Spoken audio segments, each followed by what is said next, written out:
आप सभी को नमस्कार, जय श्री राम, हरिओम, हर हर महादेव। जब हम कुछ धार्मिक बात करते हैं, कुछ धार्मिक चर्चा करते हैं तो लोग कह देते हैं कि भाई यहाँ बस धार्मिक चर्चा हो रही है। लेकिन एक बात कहती हूँ कि बस धार्मिक चर्चा हो रही है, ऐसा क्यों? बस नहीं, धर्म ही समूल उत्थान का आधार है, संपूर्ण उत्थान का आधार है। धर्म के बिना किसी भी चीज का उत्थान संभव नहीं है। और जिस समाज, जिस देश का धर्म सुदृढ़ नहीं है, उसकी स्थिति कैसी है ये मुझे बताने की जरूरत नहीं है।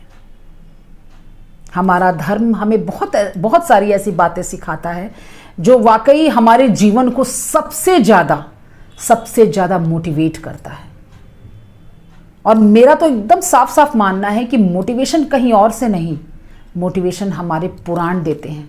भगवत गीता उठाकर देखिए, रामचरितमानस देखिए, इससे बड़ा कोई मोटिवेशन है ही नहीं। अन्य पुराणों को भी उठाइए, वहाँ से भी बहुत सारी बातें देखने को मिल जाएंगी, सुनने, समझने, सीखने को मिलेंगी।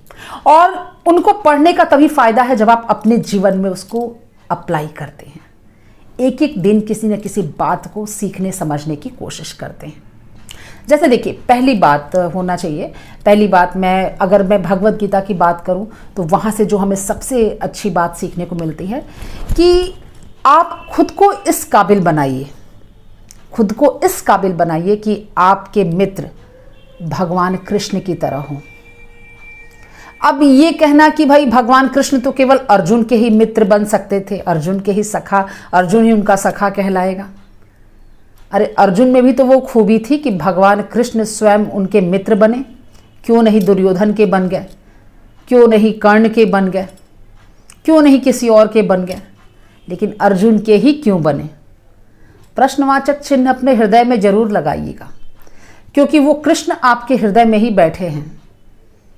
और जिस दिन आप अर्जुन बन जाएंगे, वो कृष्ण सारथी बन के आपके जीवन में स्वयं आ जाएंगे, यकीन मानिए। दूसरी बात हमें भगवत गीता से क्या सीखने को मिलती है कि कर्म करिए। आप जिस भी वर्ण आश्रम या जिस भी समाज से ताल्लुक़ रखते हैं, लेकिन अपना कर्म करते जाइए। क्योंकि आप जब अपने वर्ण आश्रम के विपरीत काम करते हैं, कुछ गलत करते हैं, तो पूरे समाज को वो गलत संदेश मिलता है।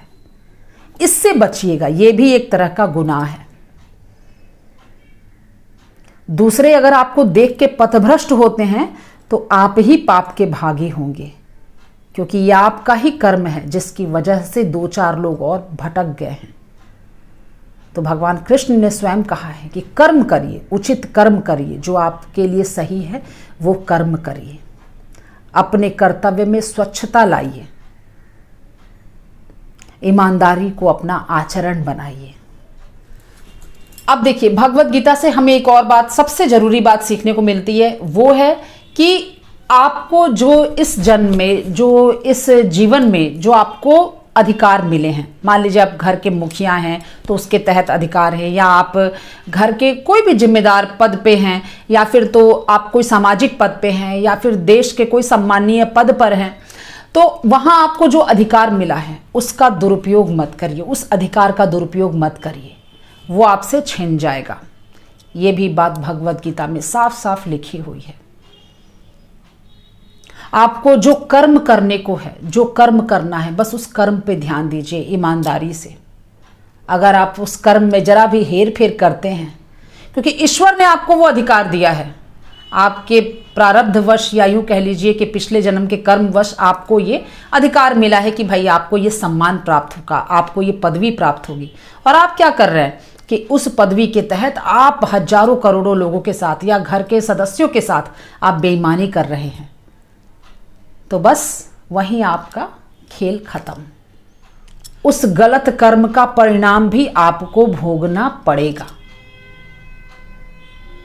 अब वो ये बात नहीं है, यहां पे जो भगवान की चक्की चलती है तो वहां पे ये नहीं है कि आपने आज ही किया, इसका परिणाम आपको आज ही मिल जाए।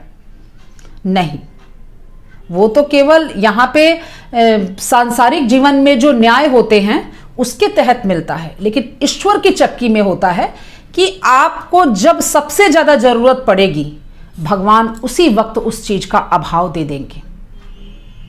क्योंकि कहा जाता है ना कि जब ईश्वर की चक्की पीसती है तो बड़ी बारीक पीसती है।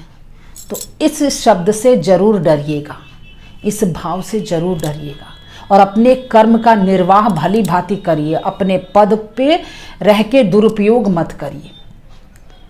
अब हो सकता है कुछ सुनने वाले कहे कि अरे ये तो धार्मिक बात है। धार्मिक बात नहीं है भैया, धार्मिक बात नहीं है बहनों। धार्मिक बात हमें जीवन जीने में ही सहायता करता है। केवल धर्म को बस धार्मिक बात कह के मत टाल दो। यही तो है जो हमारे जीवन का आधार है। समझने में हमें देर हो गई है। सबने केवल किताबों के माध्यम से, भगवान कृष्ण के माध्यम से ही समझा दिया है। अपने जीवन में अप्लाई करके देखो, सब कुछ साफ साफ है। तो उम्मीद करती हूं कि बात आपको समझ में आ गई होगी और आगे भी मैं ऐसे ही मोटिवेशंस लेते आऊंगी भगवद गीता से, रामचरितमानस से। तो जय श्री कृष्णा, हरिओम, हर हर महादेव।